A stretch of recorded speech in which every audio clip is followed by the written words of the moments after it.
Welcome, everybody, to this week's edition of the Petty and Ill-Informed podcast, where we will discuss things in a petty and ill-informed way. Joining me, as always, Nikki. Hey. Tom. Evening, everybody. And Kev-oh. Fucking hey, mate. Jesus Christ, that blew the fucking ears off me. I know, and then he came back and he's like, "Hi, this is Richard." I was trying to be sensual. Sensual? Oh, yeah, okay. Well, you've succeeded in coming across as a creepy weirdo. Congratulations. Well, no, I mean, I get it, but there's a little bit of, I don't know if it comes across whenever you're doing it on the other bit, but maybe I just had the old headphones up too much, but I don't know. I'm just being P&I. My wife liked that whenever I said P&I last week. P&I, Petty and Ill-Informed. That's us, Petty.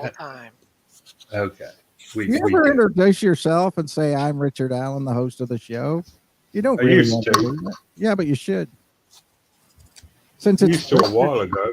Richard Allen's Petty and Ill-Informed podcast. Well, we're all sort of petty and ill-informed. I'm not as petty and ill-informed as you. I'm certainly ill-informed tonight. I don't know anything about this Oak Island topic. I don't know anything. Oh, God. How did I get talked into this topic again? Well, there's plenty of things to talk about. Don't worry, we'll get to it. And the Oak Island thing is actually not as bad as it seems. If you go back through the original ideas of what they thought was on the island and that, it's not so. I mean, it's a story of people who are desperately trying to find something that may or may not be there. You know what I mean? It's like, I look at it like this, it's like going to Bluff Creek and trying to find Bigfoot. You know what I mean? Well, I get it. I get it. So we'll talk about it later, but it's not that, it's not that crucial. Everybody made it through the week okay? Nothing major happened to anybody? I got a raise. You did?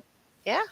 That's awesome. Enough to keep me at the job I'm at. I've actually been actively looking, and guess I'm gonna stay. Wow. Nicely done. Yeah.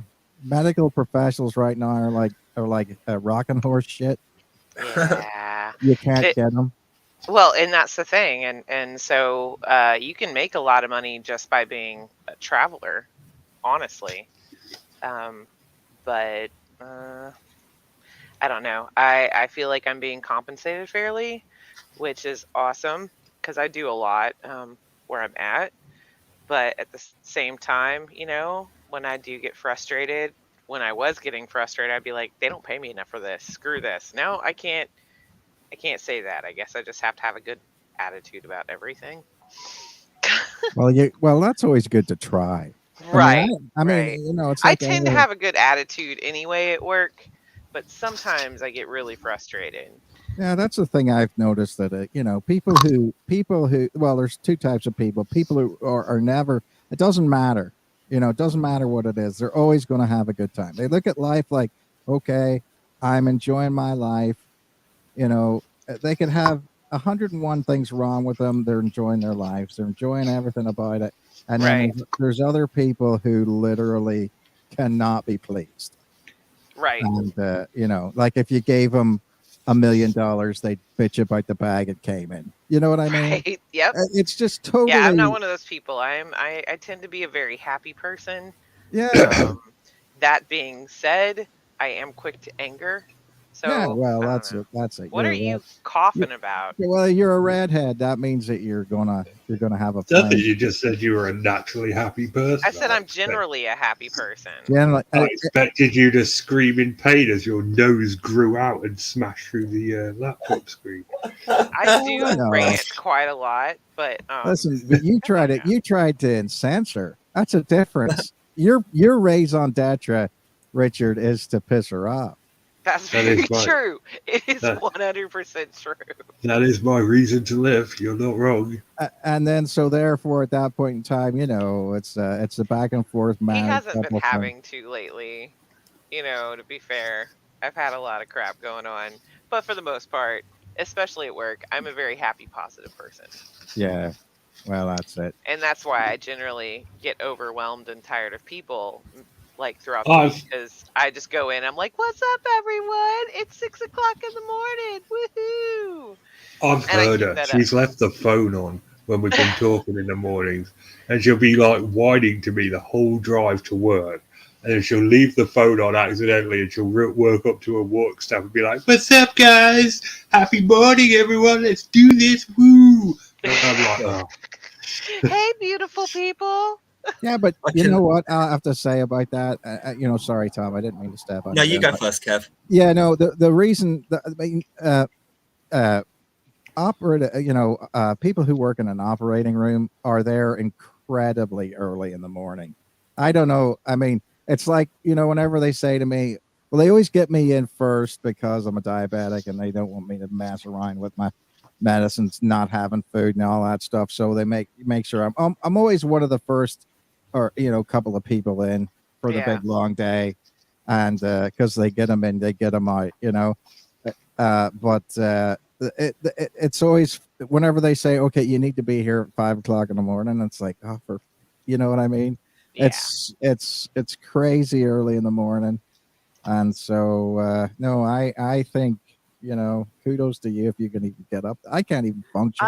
Well, honestly, so it depends on what I'm doing that day. Some days I get there at 6, and then more often than not lately, I get there around between 6:30 6:45. So it's not that bad, but I'm 100% not a morning person. However, I am also 100% a person who just, when I'm at work, I put on the happy brave face and go about my day. I don't know why. I've always just been like that. Well, nurses have to do that, just like Tom has to. But I'm not a nurse. Tom cannot look well. You're a member of the medical profession. That's very true. We do. When my patients come in, I have to be happy to see them, make sure that, because they're awake through my procedure. They get a little bit of fentanyl, a little bit of Versed, so basically just anti-anxiety and some pain meds. And it's up to me when they come in and the nurse to be like, hey, everything's going to be all right. Yeah. And then Tom can't have a bad day. Like when I was teaching, you couldn't have a bad day. Or if you did show that you were having a bad day, then that was it. They could see that there was a crack in the wall, and it was like water against the dam. It was the dam busters at that point in time. Well, firstly, yeah, thanks, Kevin. So can you guys hear me all right, yeah? Yes, sir. Yeah. God, I'm not sure my picture's wobbling the way, it is now. Firstly, thanks, Kevin. Yeah, you do have to put on your chirpiest, bravest face in front of the kids, no doubt, or they will eat you alive. And so will your teaching assistants. And they'll quite rightly call you on it. The other, I've got some lovely people I work with, they're wicked. But the other thing is, I love the dynamic there, Richard and Niki. See, I don't know what I love more, the fact that Richard gets Squidward and then has to witness Niki transforming into SpongeBob the moment she walks through the doors of her work, or the fact that you're forced to somehow take it as a compliment that she's able to be her true self with you, Richard. Yeah, she uses that one on me a lot, and I'm just like, yeah, I'd rather have the not normal you, if that's the case. Well, then I'll remember that. Are you serious? Are you serious, Richard? I can't imagine you being happy with anybody being that chirpy. You know what I mean?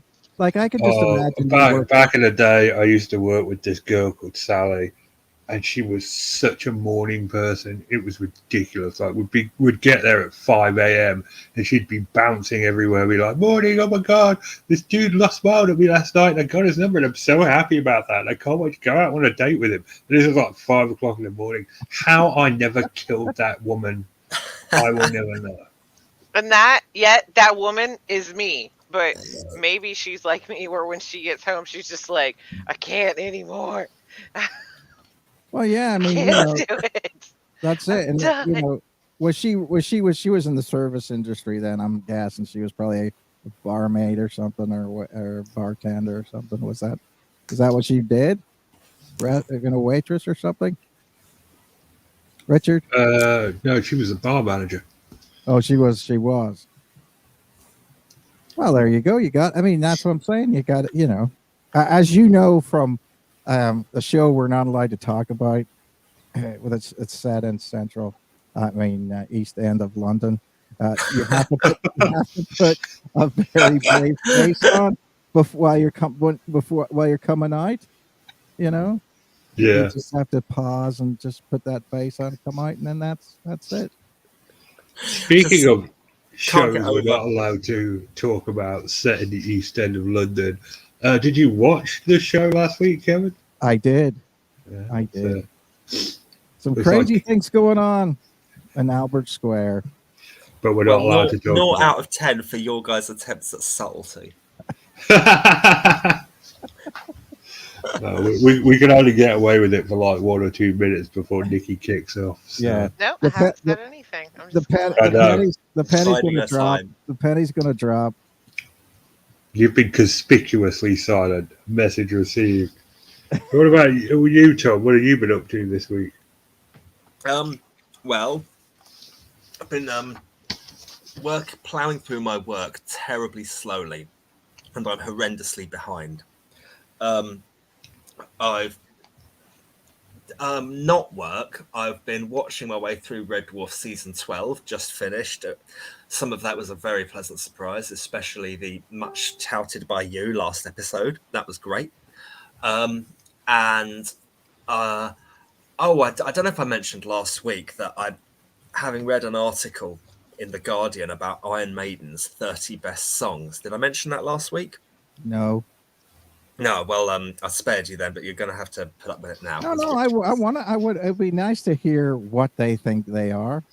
Well, I'll forward you the link. The Guardian did on the 40th anniversary of their seminal album, The Number of the Beast, their third album. This guy in The Guardian who clearly knows his stuff. Not that I agreed with him 100%, but he knows he's been clearly a fan for a very long time. Whoever wrote this, and he, I think it was a he. I'm not sure. Just did his favourite 30 Iron Maiden songs, which inspired me to do the same. So I put all their CDs out, wrote down all the songs that I thought could have been contenders on a piece of paper, just like a teacher, cut them all out with a pair of scissors, put them in ascending order. Yeah, that took a couple of nights, so I had to really carefully bulldog clip them together in the order that I'd got them in so far and stuff. Then I built a YouTube playlist, which I would happily paste in the comments if anyone, Gabby or anyone else was interested. And then I've been sort of evaluating the YouTube playlist and moving songs up and down as to when they did or didn't feel right. And I pretty much, it's as good as it's ever going to be. There's a couple of notable omissions, even from my point of view, and I made the bloody list. But I've been doing that and playing my way through that, and that's been really, really fun. We've had a couple of little getaways, had a lovely walk around a lake in Ilford in sort of outer London today with Hannah's family, had a lot of coffee and ice cream and stuff. And it's, things have been very, very good, really. I can't complain. It's been an Easter holiday to remember for sure. My God, you're boring. No. I think that the fact that he is that OCD and willing to say it, he says it without saying it.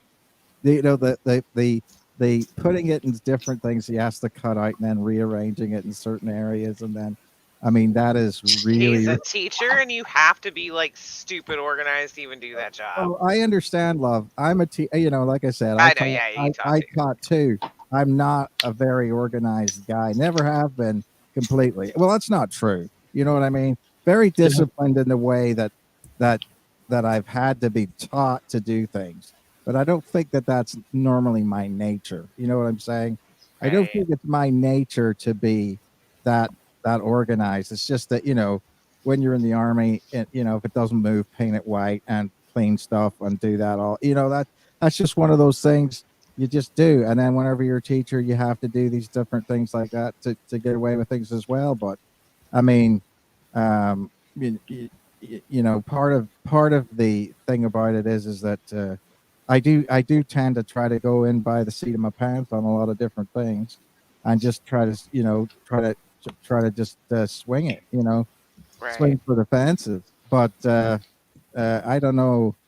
I mean, don't get me wrong. There's an edge of sort of admiration whenever Tom says that kind of stuff, because I'm like, well, I'd like to do that too, and I have playlists of, you know, music from the '80s and stuff like that. As a matter of fact, that's what I was working on this week as well.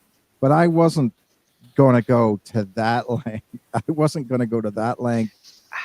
You know, Do at you all. have ADHD? Do I? Yes. I've never been diagnosed with it.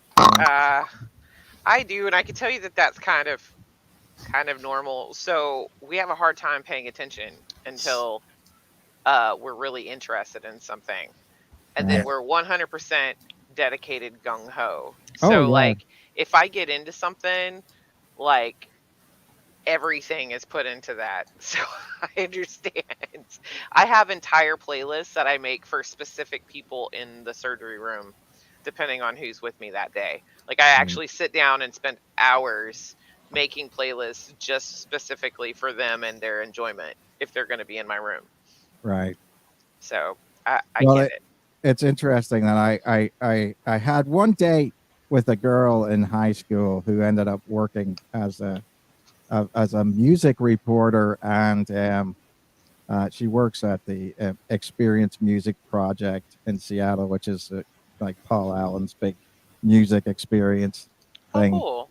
And she makes a lot, and it's always interesting that I haven't talked to her in forever and a day, but you know, it's interesting to see whenever you look at her playlist, because on Apple Music you can make playlists and you can follow other Yeah, people's you can do that playlists. on Spotify as well. Yeah, and so I was looking at it the other day, and I was like, oh, it's just, you know, and it's interesting that there's always some song that you forget, and it's like you hear it again for the first time, and you're like, oh, that's a great song, and I Yeah. haven't heard it for forever. You know what I mean? I say And that all the time. If someone else is DJing our music in the room, there have been many times where I was like, "Oh, I forgot this song even existed," and I'll get super excited oh just yeah, because I hadn't heard it in such a long time. I forgot it even existed, and I was like, and, "This is a bop." and I think music does play a big part in of people's you know, day, especially if they are sort of they've got attention deficit disorder or something like that, Yeah, because it I've never worked in a job where I didn't have music in the background. Uh, Generally, even when I'm doing the podcast with you guys, I have music in the background. do you I need always it? have music. You have to have music on or television on to go to sleep Yes. at night? Uh, No, I've gotten better since I've been married, but when I was younger, absolutely. And then still sometimes I'll I'll get up and put on The Office and then go back to sleep. I Yeah. actually have a funny story about that because I didn't know I did it, but I woke up in the middle of the night enough to open my laptop, go to Peacock, sign in, get on The Office. I put it on, and apparently it woke up William, and he was like, "Well, what is she?" you know, what is she doing? Oh, sometimes she needs to go to, to listen to it to go to sleep. And then apparently within 30 seconds of turning it on, I started snoring. So he What didn't. about you? What about you guys? Do you have to do that as well, or is it just, you know, sort of us? It just because I can't, you know, I can't. I don't sleep in the same bedroom as my wife for PTSD reasons. But Right. part of the thing about it is too that that I'll say is that yeah, I have to have sound going to go to sleep and to stay asleep. If I'm by myself, I do. Yeah. And I was just wondering if you guys had to do that, or whether you can sleep in a quiet room, or does it have to be quiet, or does that matter to you? Richard, you first. It doesn't really matter to me. I'm easygoing like that. Well, for me, it's just no, I don't at all. I mean, on school nights it gets to about 1:30 or 2, and I'm not sort of one night in 10 when I go to sleep. I'm actually tired. I just look at the clock and I say, "Damn, I really must get to sleep. I'm getting up in 5 hours or 4.5 hours or something." And so, sort of 2 o'clock on a weekday night, I'll just go to bed and I'll lie down, and I'm quite fortunate. My body tends to just switch off in about 10 minutes. In actual fact, on a weekend or a holiday night, it can be up to 4 a.m. And then I'll be telling myself, as it's creeping past 4 o'clock, I'll be telling myself I'm getting up at 9 in 5 hours and I really should go to sleep. But what I try to do is I try to sort of, just for fun, I either recount lists when I'm in bed, like Red Dwarf episodes or Doctor Who episodes.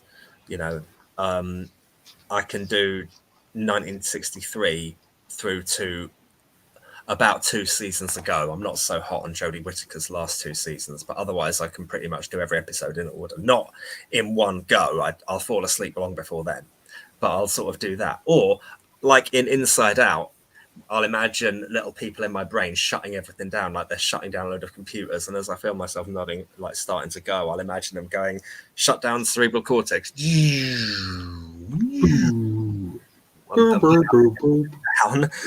for fun, and I'll see how many times I can imagine that shutting down bits of my brain while I go to sleep. I'm not sure if I've ever told anyone that before, but yeah, that's the kind of thing I do, and I nod off to those kind of thoughts.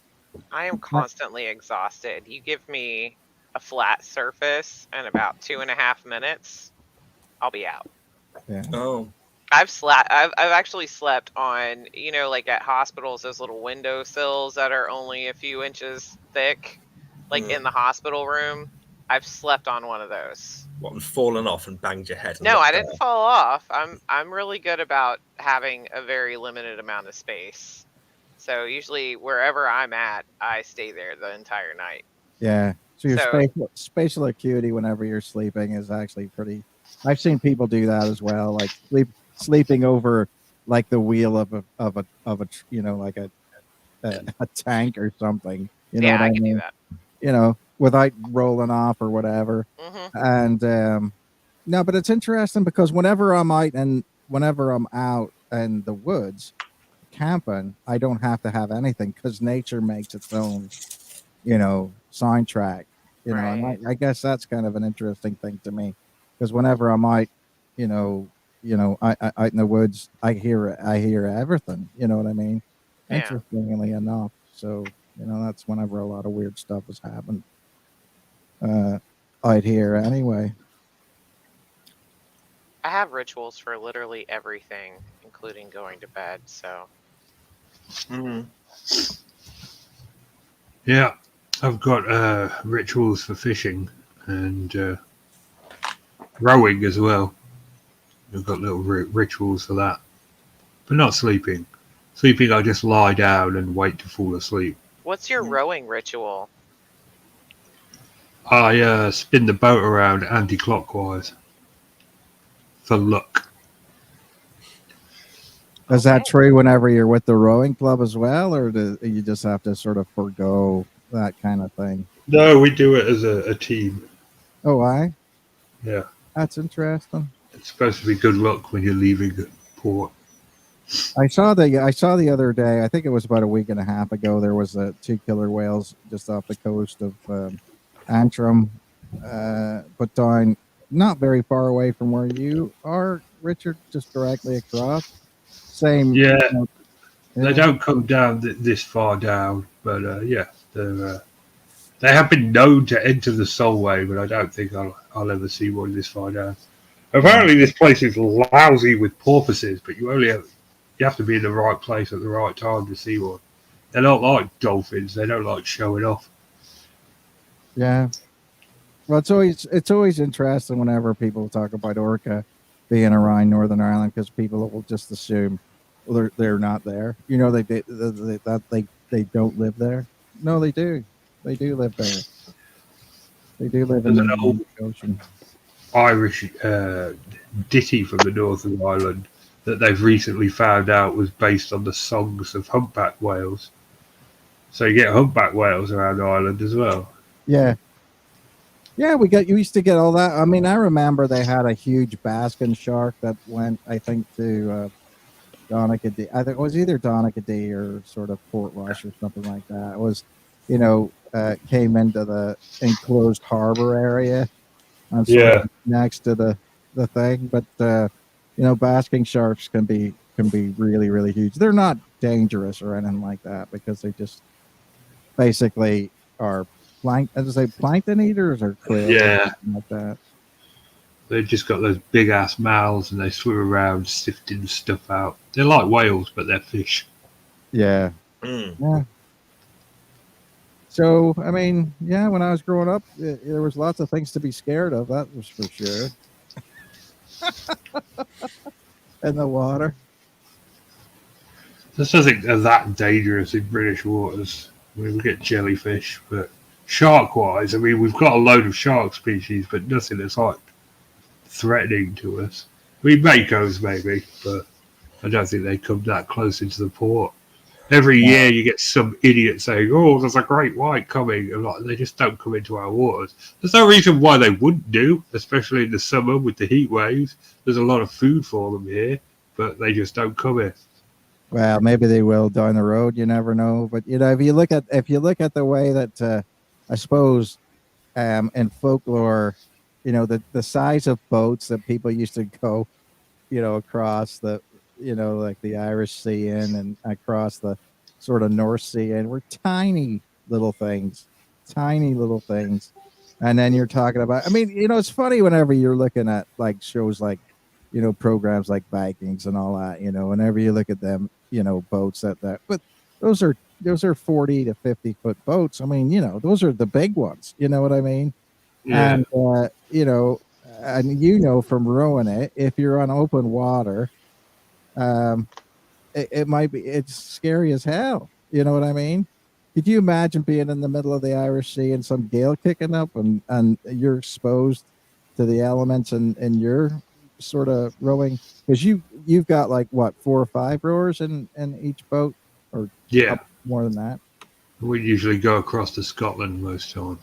Yeah, I can't imagine it. Somebody took me out on an old reproduction of an old sort of fishing boat that was like built that same way, and you know uh, it was a nice day, so it was like, oh well, this is no problem, whatever. But then you start to realize that I've gone from Zeebrugge in Belgium to Hull, and that was the worst, in a big ferry.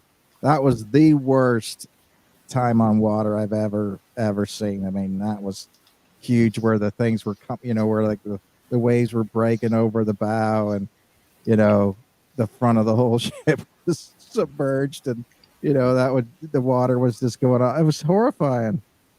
But They used to hunt whales in those ships. I can't, those wooden they used to hunt whales with those old wooden ships and harpoons. yeah. Well, that's what I'm saying. I mean, like the super brave people. I mean, that was they would say the water was a cruel mistress, and it really was. But but Here's a weird one. Did you know that sharks were considered dangerous until the early 1900s? they weren't This, considered yeah, dangerous. until the early 1900s. Uh, Everyone just obviously sailors knew about sharks, but everyone just thought they stayed out to sea. Nobody knew they came into shore. Right. Well, I think that but at the same time, there's a, interestingly enough, people would say, oh, that was because people didn't sort of get it, around water. But, to me, it seems like it's the exact opposite that back in the times, we used to be far more connected to nature than we are now.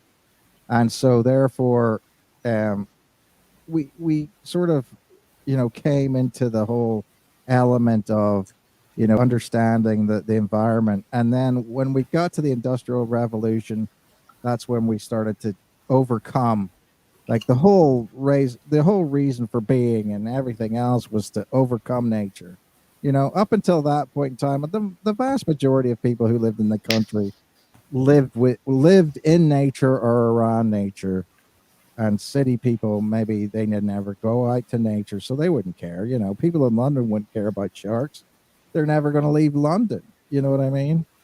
But people Yeah. on the coast would have. They would have known that that's the way that was. And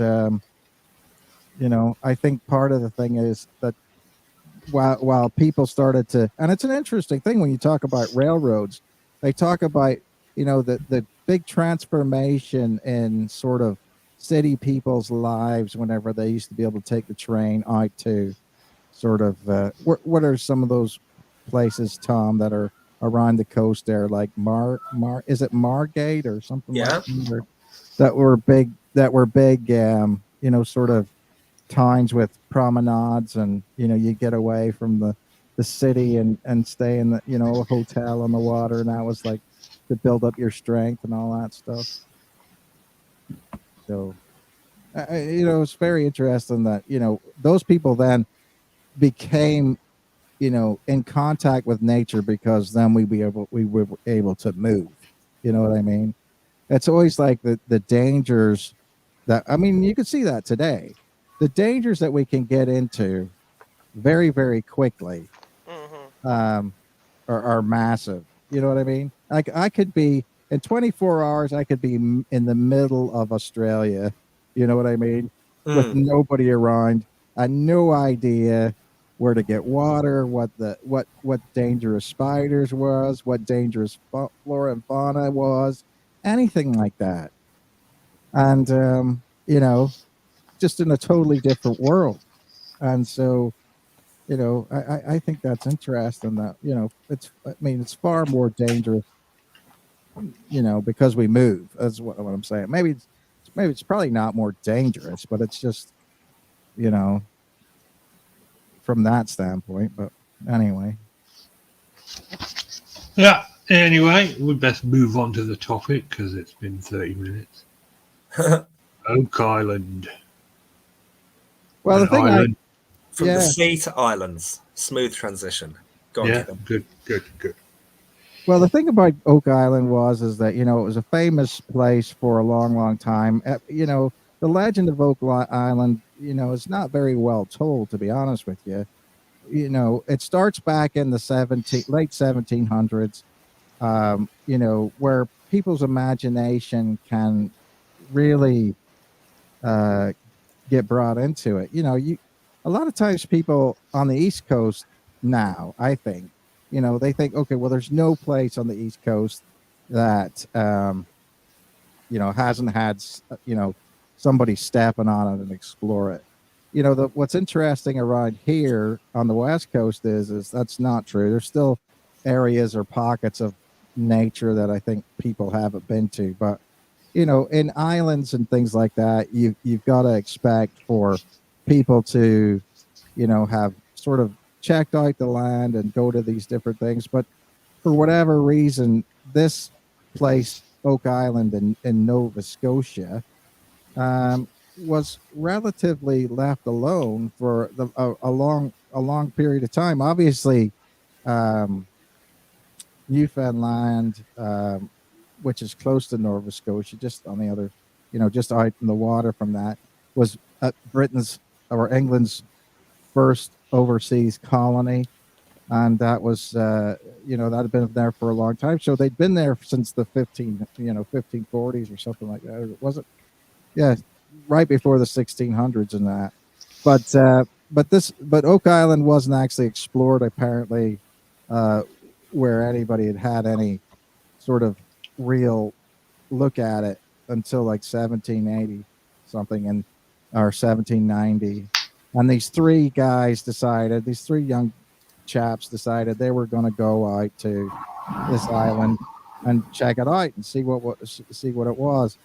Well, they get out to the island, and then they find that there's a sort of a tree with a rope or a sort of a you know a pulley system hanging from a big branch of this tree, this oak tree, obviously, and below that some sort of subsidence in the grind. You know, if you've ever seen like whenever you dig something out and you fill it back in, a lot of the grind actually subsides and forms sort of a divot in the grind. So these guys find this sort of uh, idea where this sort of derrick system over this pit that they started to dig out. And so that's where you sort of leave the idea of what we actually know. Then at that point in time, it becomes such a big story about what happens that you don't really know what's going on. And then these folks are supposedly digging out different parts of this pit. And so then they dig. Supposedly, what happens is so they dig down. There's a platform of wood, and then they dig out the platform of wood, and then there's more grind, and then there's another platform of wood, and then they dig that out, and then there's more ground, and then there's every time they move down the system, they're chewing up bits of wood and earth there, and then they supposedly find this marker or stone. Now, the thing about the marker stone is that somebody either took a picture of it, well, drew it down or whatever, with the markings on it, and then the stone goes missing, or so nobody knows where the stone went. And then as they went down to it, either they get to a point where they hit the sort of water table or whatever, but the thing starts to basically flood in. Now, because of the fact that it looked like it was engineered, where there was this line of trees in it, and then the soil, and then then it sort of floods. That comes out with the story of, and then the stone tablet makes it sound like it's a huge story of whatever it is. Now, so legend is that whenever they get to a certain point and they start to screw through this, they use a drill to sort of take a core sample every time they went through this wood barrier. So they get down to a certain level. They see that whenever they put it in, that they believe that there's a hollow spot. So they put the core sampling through. And this is in late in the 1700s, 1800s. And so when they pull it out, there's supposedly a bit of a gold chain and some papers in it, which is why then you get all these different ideas about what this thing could be, what the treasure could be. Mm-hmm. And so at that point in time, there's all these different people who buy the rights to the treasure expedition. Several different companies had bought into trying to do it. Roosevelt, FDR, was supposedly part of one of the expeditions where he was up there trying to, get rich using, trying to dig this thing out before he caught, the debilitating, the disease, whether that was polio or something else. And so this is the thing. It's like everything, with some people, and I know this is true, because you get this whenever you see this with cryptozoologists and things like that. It's like I'm a millimeter away from finding proof. I'm an inch away. I can't stop, and then people become obsessed with it, and then so several people have ended up dying in explosions and sort of gas attacks. Methane gas can sort of get down in the area down there, and so people have suffocated and collapsed and things like that. So the curse of Oak Island is, of course, that one more person needs to die, supposedly, before the treasure becomes, evident. So, what are some of the ideas that people have as far as um, where the treasure comes from? Well, I think that the Captain vast, Kidd buried yeah, it, apparently. Captain Kidd was, of course, interesting guy because I think Captain Kidd was originally a pirate off the coast of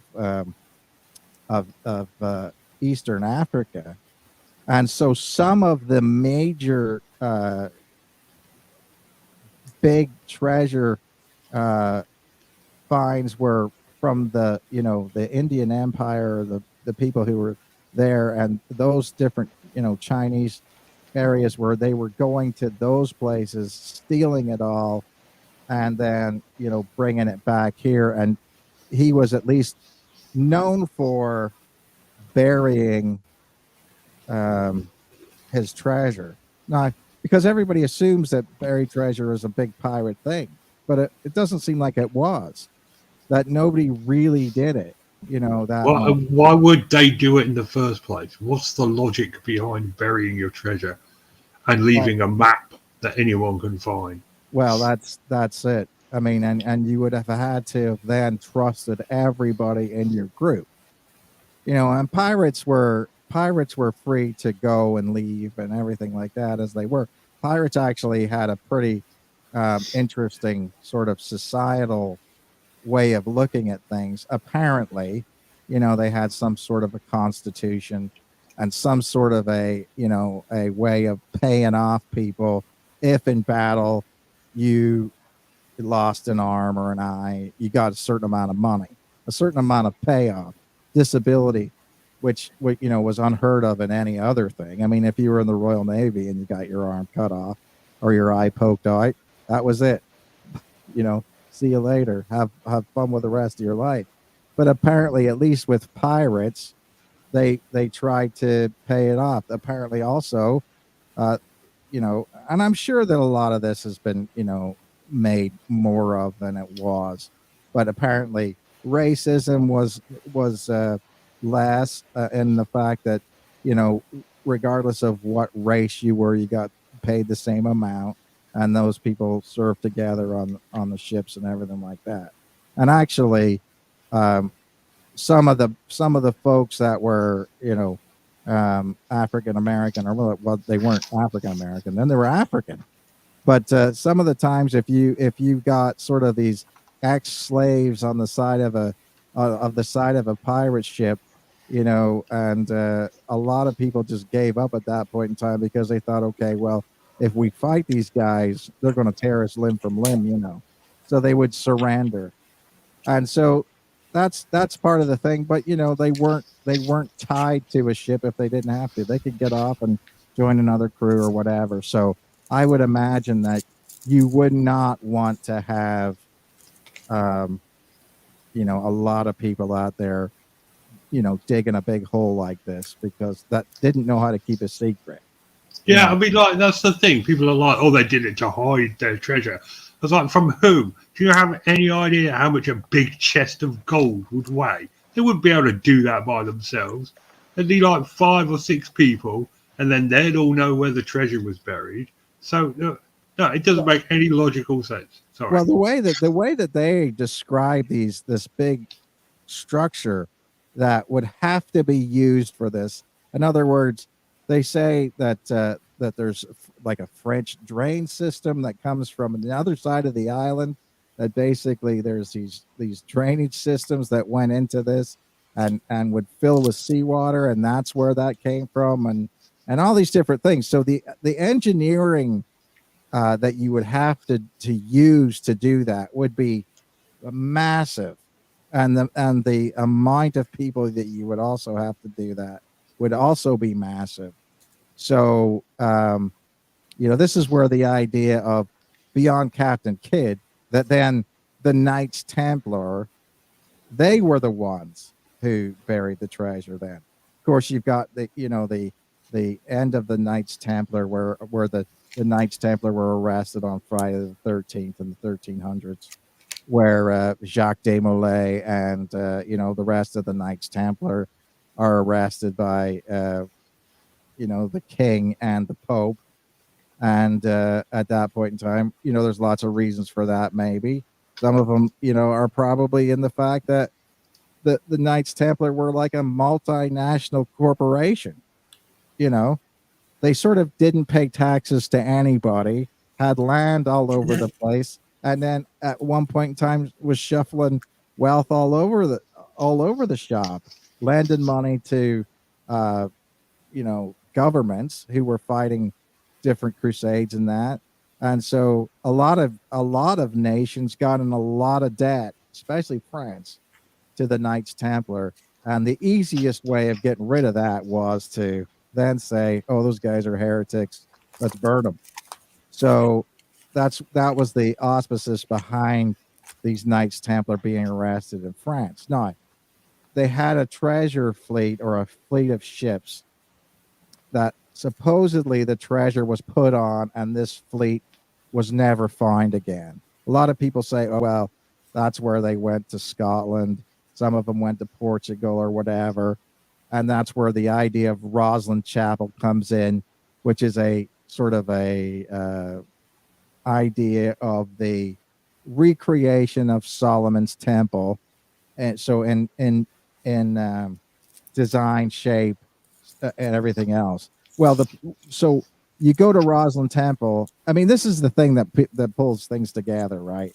Because of the idea that um, when you get to the next step, there's something weird.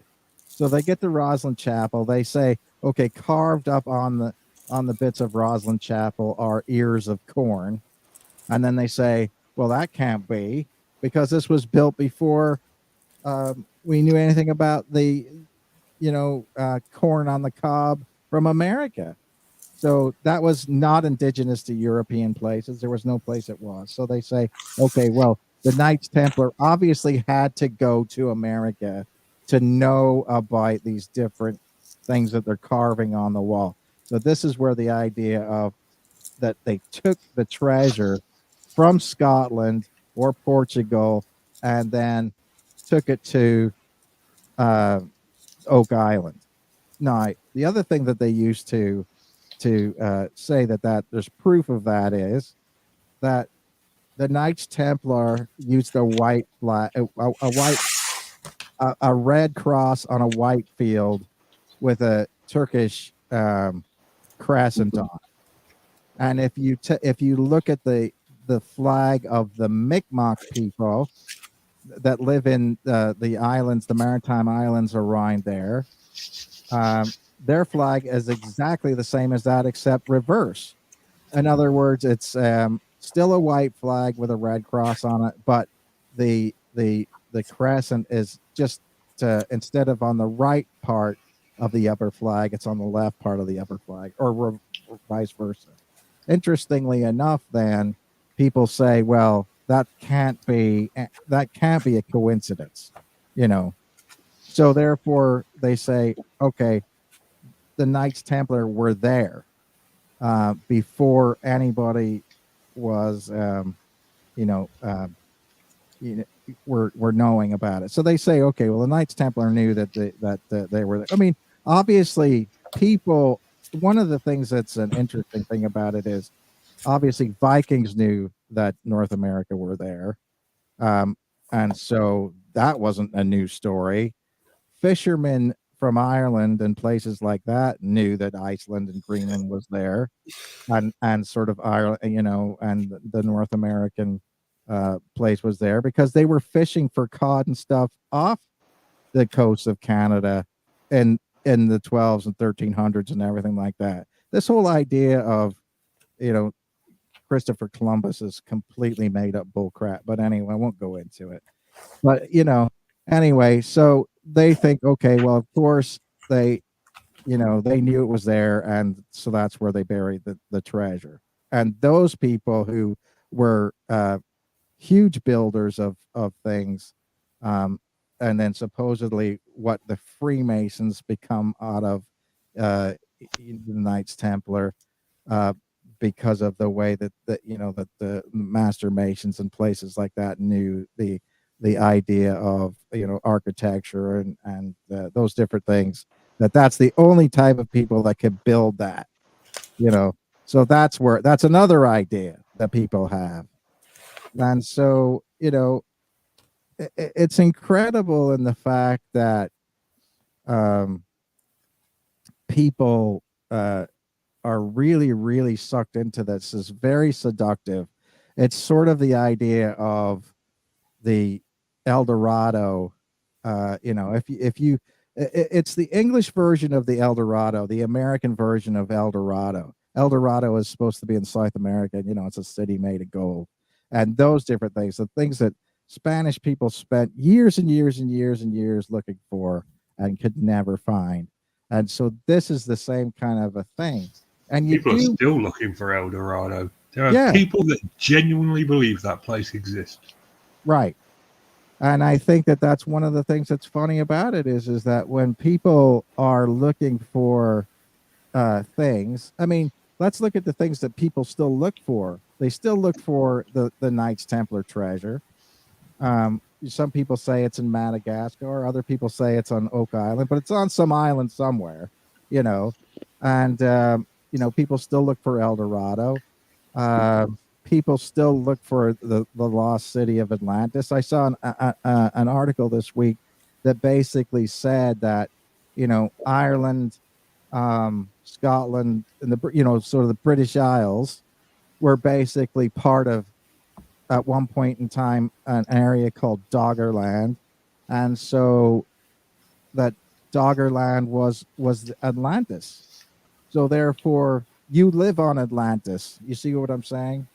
That the lost city of Atlantis were there. So does that make sense in some ways? I mean, it does and it doesn't, in the fact that some of the Irish culture and the workmanship that you could get in Celtic villages in England, Scotland, Wales, and Ireland, and metallurgy and those different types of things were far beyond what people thought we should be able to do at that point in time.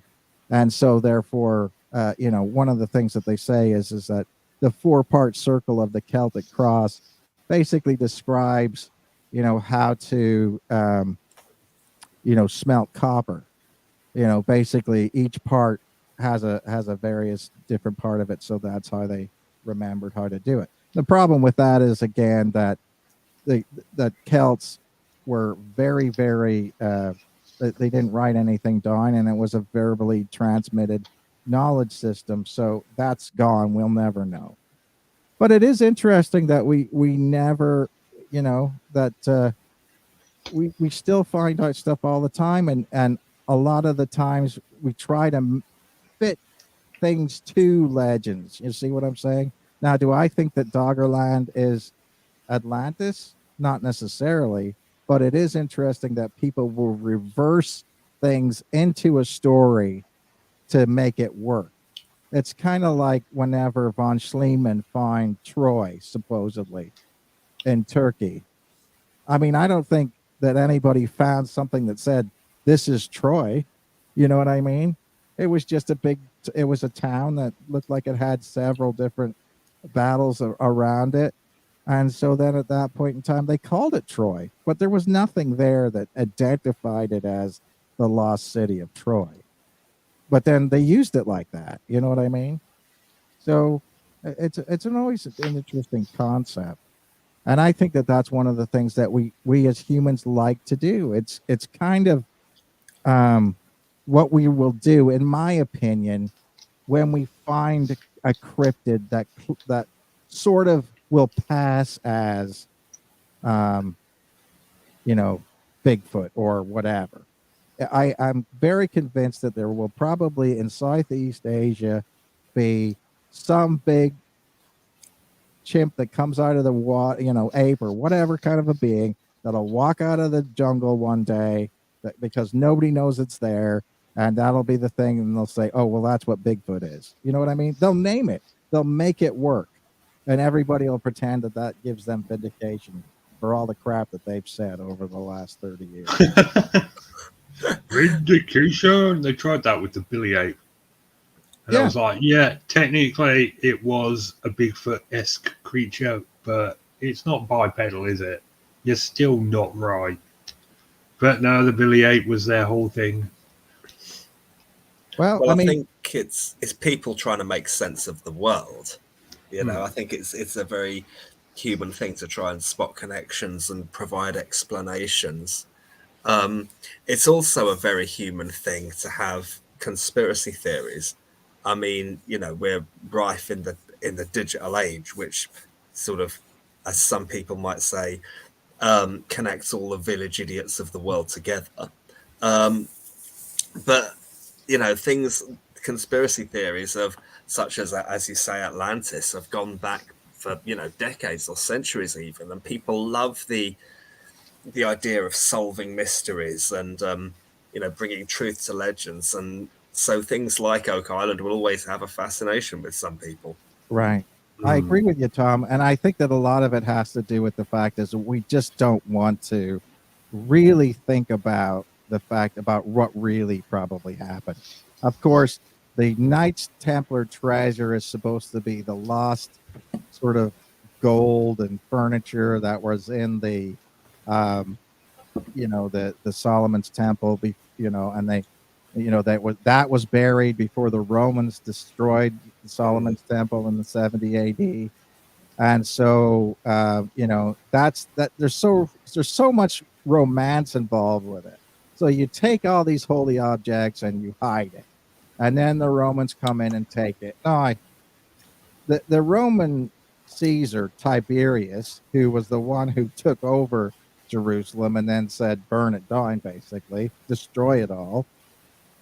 He comes back to Rome and he builds this huge triumphal arch that basically shows that he, has all these different, bits from the temple, the menorah, and all these different things like that. That was all kept in. Sorry, it wasn't yet. So that was all kept in, the treasuries and stuff like that. And so it probably just got melted down. And so the Temple of Solomon treasure was probably just melted down and used to pay people off, used to pay people. And that's, but nobody wants to say, oh, well, can you imagine the Ark of the Covenant just being burned up and sort of melted down, and the Holy Grail and all these different things that were supposedly there, just, being treated like junk, and then used to mint money off. But that's probably genuinely what happened to it. You know what I mean? It's most likely. Yeah. But Knights Templar did have a lot of money, and that was fine. But they were making money from different other things that had to do with, people would, upon their death, donate money to it. I know that whenever, you joined the Knights Templar, you had to take a vow of poverty, and so you basically gave all your money over to the Knights Templar, and so they just had accumulated land all over the place. And so, they did have a lot of money and things like that, and debts that it was. But, I mean, it's not great to say, okay, this is the greatest story of accounting errors that we've ever seen. I mean, can you imagine if the Da Vinci Code was, basically a draw, an accounting ledger of who owed what? Well, it says here that you owe this amount of money. You know what I mean? It's like having a, silence. If it was about your bank, if you imagine the Da Vinci Code being like, going to talk to your bank manager because you had an overdraft, you'd say, okay, well, nobody's going to watch a movie like that, I wouldn't have put it in code at all. I'd just have it in normal words and tell people it was a secret code. Like the money's behind the fridge. And they'd be like, but what does the fridge symbolize? Well, I think you're right. I think that part of that is that we don't, Richard, like to look at things that are as simple as they are. I mean, this is part of what I'm saying is that it probably is as simple as they took the gold and that was it. And so and again, Tom's right. In the world of conspiracy theories, it can't be that this is just at face value what it is. When's the last time your your theorist friends have taken literally anything on face value? You know what I mean? Never. That's what I'm saying. It can't just be. It can't be. You know. It can't be that. That the war in Ukraine is the war in Ukraine. You know what I mean? Has to be some weird international conspiracy. Whoa. Well, no, that's what I'm saying. How can you possibly get from Oak Island to the war in Ukraine? Because, dude, I mean, it's because here's the thing, right? Okay, here's the idea. Here's how I'm going to draw the line, and I'm going to tell you this is what people do. A lot of people have said that the Knights Templar treasure in Oak Island was used to fund the Illuminati, that there are people in star families like George Washington, places like people like that, people who were Freemasons, who then used that money to fund the revolution, and that was where the secret people, the Freemasons, took over American government, and the deep state starts with that money. And that's what I'm saying is that this is, I mean, I'm not the one that comes up with these ideas, but I'm just saying that there's a very, very thin line that some people like to draw together, that this then leads to this, and this leads to this, and that leads to that. And of course, that does make sense, because if FDR becomes president, and I think FDR was also a 33rd degree Freemason, then that makes sense. That maybe they found some of it, and that's what basically led to him becoming president. And then that's what would have led to him declaring, going through all the steps that would have forced the Japanese into bombing Pearl Harbor, which then caused us to then attack the Nazis, give money to the Russians, and therefore have Russian expansionism up into today, and Ukraine could have been something to do with that. That's how you get it together. Well, that does connect up in your head. I can see how you got there. Oh, it doesn't connect in my head. It apparently does, because you got there. So no, I'm saying that's how people look at it. It's not me that says that. I think things, like I said, things happen for a reason, and that has to do with, nothing to do with that. It's probably because Putin's daddy didn't love him enough, and, he didn't get enough tit whenever he was a kid. And so now he's acting like an asshole and decides to, kill massive amounts of people because he's a dickhead. That's what I think. It's the most tenuous possible chain of events, the most unlikely since someone decided to take Genesis 1 literally. Well, yeah, I mean, but that's what I'm saying. I mean, Putin was a member of the KGB. Let's face it, he lived his whole life to get where he is today as a Russian Soviet believer, and he's trying to just bring it back.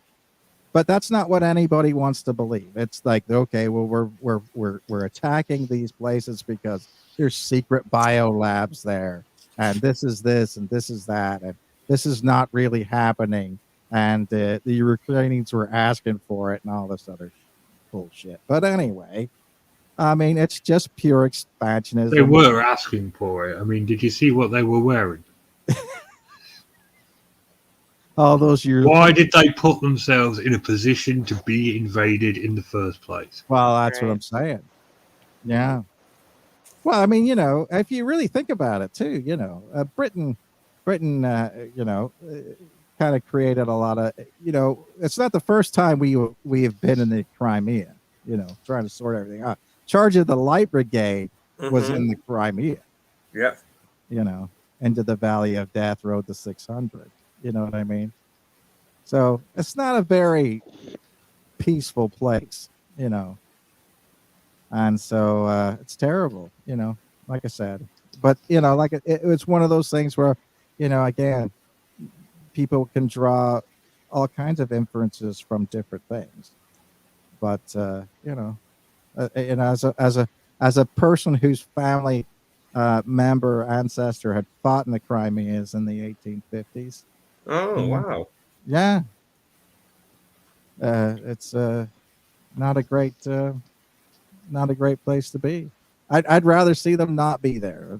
I'd rather say the whole thing stop. But clearly, it's not part of Russia. Clearly, it's had a separate country for that. It's had different areas and different cultures and everything like that. And this whole idea of they want us to think. It's kind of like, it's a lot like whenever King Edward Longshanks decided that he wanted to take over Ireland and Scotland because they wanted to be part of England and they were asking for it. It's the same. It's the same thing. It's the same thing.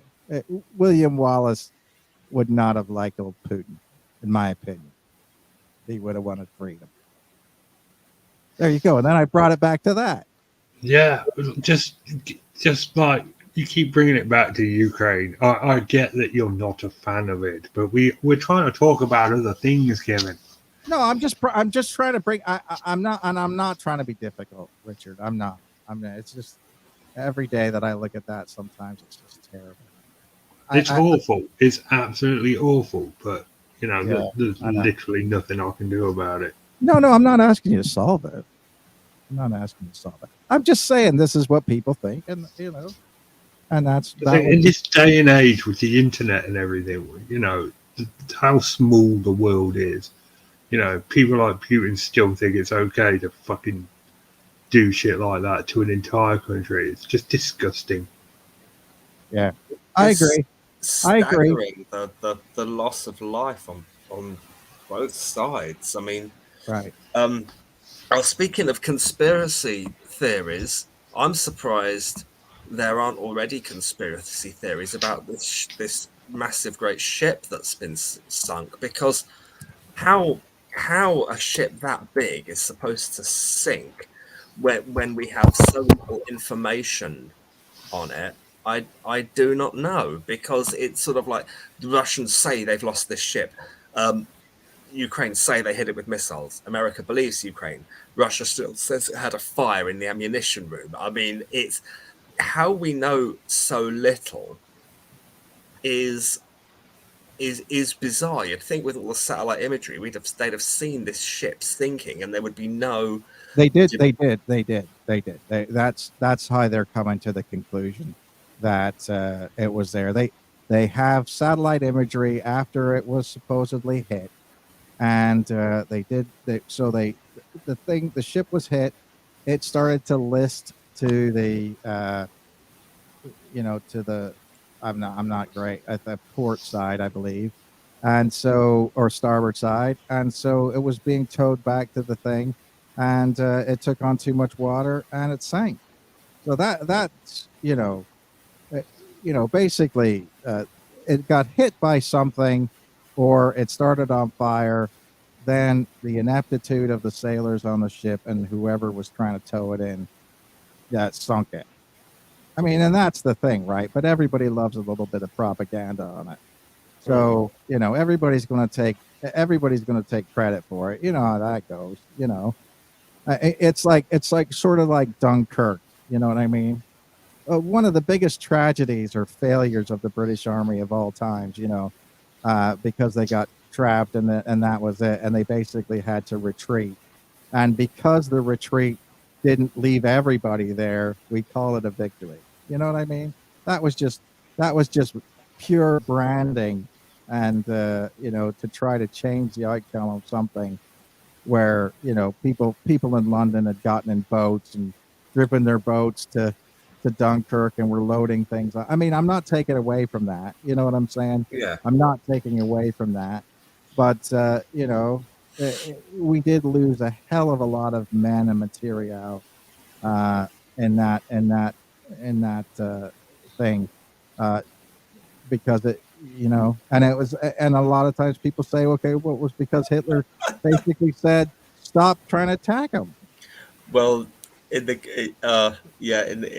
two things occur about that. Firstly, relatively recently, so maybe about 10 years ago, someone did a shed load of research on Hitler's army's use of narcotics. Yeah. And one of the reasons that happened was because von Manstein and his tanks were able to get from, was it the town of Sienne, just south of the Ardennes. Once they'd taken that town, they were able to race to Calais in a stupid amount of time in their tanks and cut off all supply lines to the British Expeditionary Force. But one of the reasons that von Manstein, or was it Rommel, I'm not sure, one of those big two German tank commanders, one of them, whoever raced to the port of Calais so quickly, did it because their entire tank crews were absolutely off their tits on speed. Yeah. Hitler had managed to, or the Wehrmacht had been issued with stupid amounts of amphetamines to keep them awake all night, and that's how they were able to get all the way across that amount of land that quickly. And that's what has been researched. And the totally differently, but the other thing that occurs with regards to Dunkirk being somehow redressed through history and as a great victory, England has always been absolutely brilliant at celebrating non-achievements. I mean, we're talking about the country that made a TV documentary to celebrate Euro 96, where we got so incredibly far as losing the semi-finals.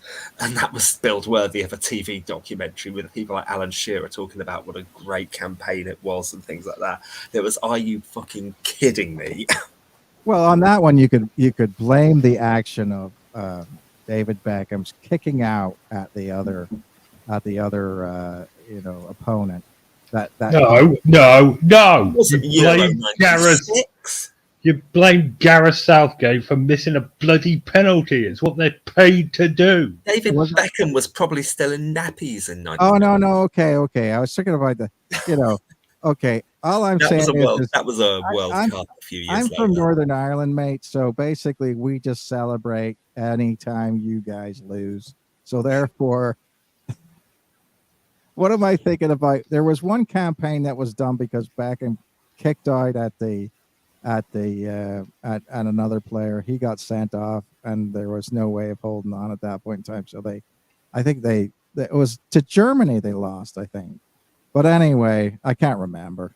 All I know is that it was at the time we were going to France, and it was it was a bunch of ex-soldiers from Northern Ireland and one soldier from Sheffield, and we were roasting them.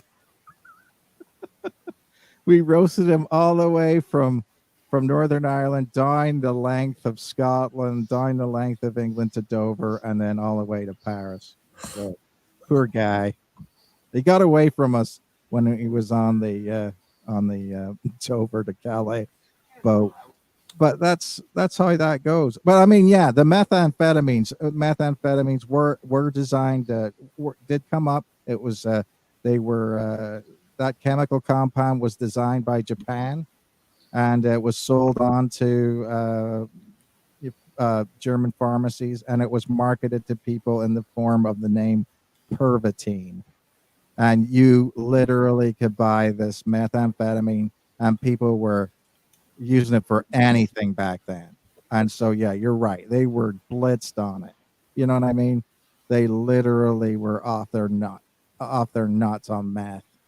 I mean, like a nation of meth heads, is what the Nazis were. Yeah. Yeah.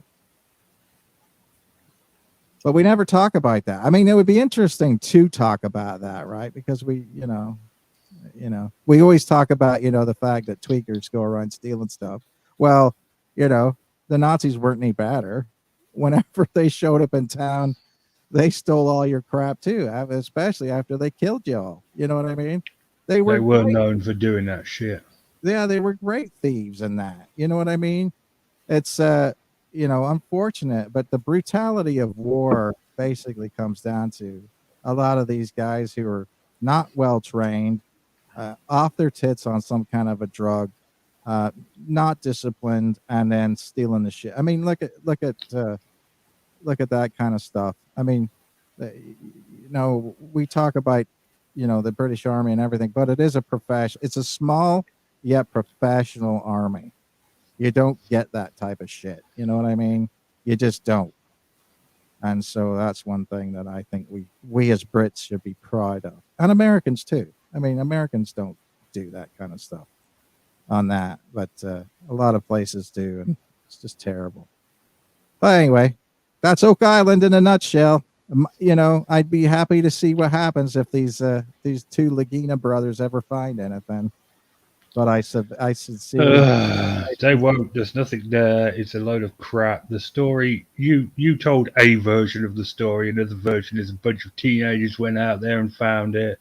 Another version is that there was an expedition. They found logs and a marker. The marker has never shown up. The logs were never found again. It's all a load of crap. Well, it is interesting that these folks would have to, turn it into the province, and they would then determine what everybody got back. So, you're dealing with provincial government. So at that point in time, if that's true in a lot of ways, if you found it, would you admit that you found it? It's the old question of, the lost Dutchman's mind. Some people say, oh yeah, they know where it is. And there's others people that that knew where that gold is. But you basically kind of conceal it and sort of, over time, use it and divvy it out or whatever. You split it up between people. But it is hard to say that that many people could keep a secret that much, for that long.